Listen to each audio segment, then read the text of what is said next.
MSP, Murder She Played. AGIS Book 3.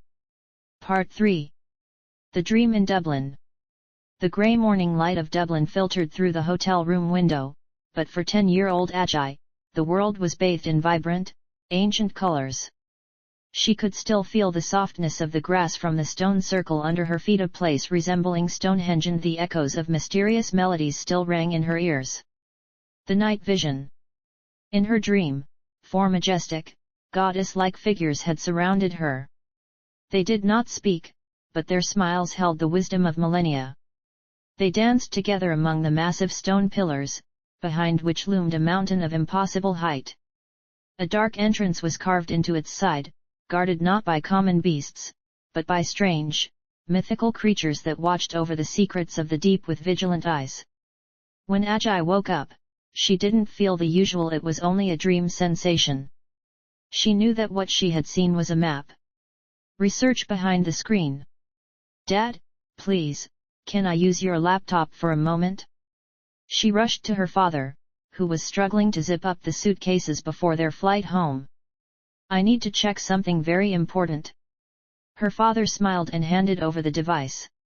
Agi's fingers flew across the keyboard as she recalled the objects held by the goddesses. The black stone, it quickly became clear that this was the symbol of Cybele, the Phrygian mother goddess, mistress of the mountains and the wild. The cauldron, this was the sign of Dione of Dodona, the bearer of ancient prophecies and the power of the earth. The watery sword, as the blade shimmered in her dream, it looked like liquid silver in the hands of the mythical Satana. It carried the power of Excalibur. The spear, this was the only familiar piece. Agi had already read about Scotia, the pharaoh's daughter, who according to legend became the namesake of Scotland. As she dug deeper, the details clicked into place. Two black doves circled above the goddesses' heads. Ancient texts mentioned these linked Egyptian Thebes with Dodona. Meanwhile, the goddesses were surrounded by grapevines, forming a bridge between the realms of Satana and Cybele. A new quest begins. Agi leaned back in the chair. Her summer plan, which had been a mere blur until now, was now set in stone. First Greece, she whispered to herself. Then, if they let me, Turkey and the Caucasus. Such adventures were not foreign to her.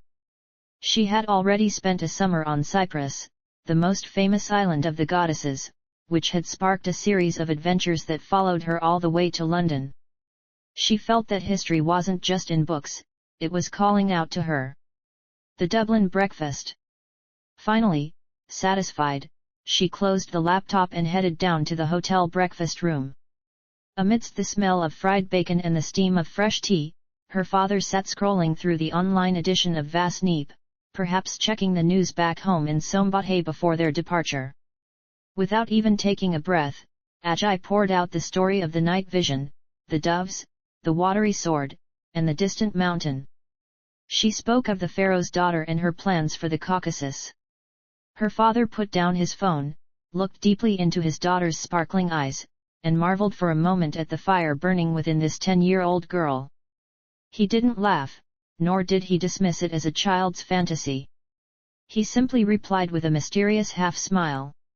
"We shall see, Agi. We shall see." But Agi knew, the dance of the goddesses does not end in Dublin. The path of the stone pillars and the grapevines was only just beginning.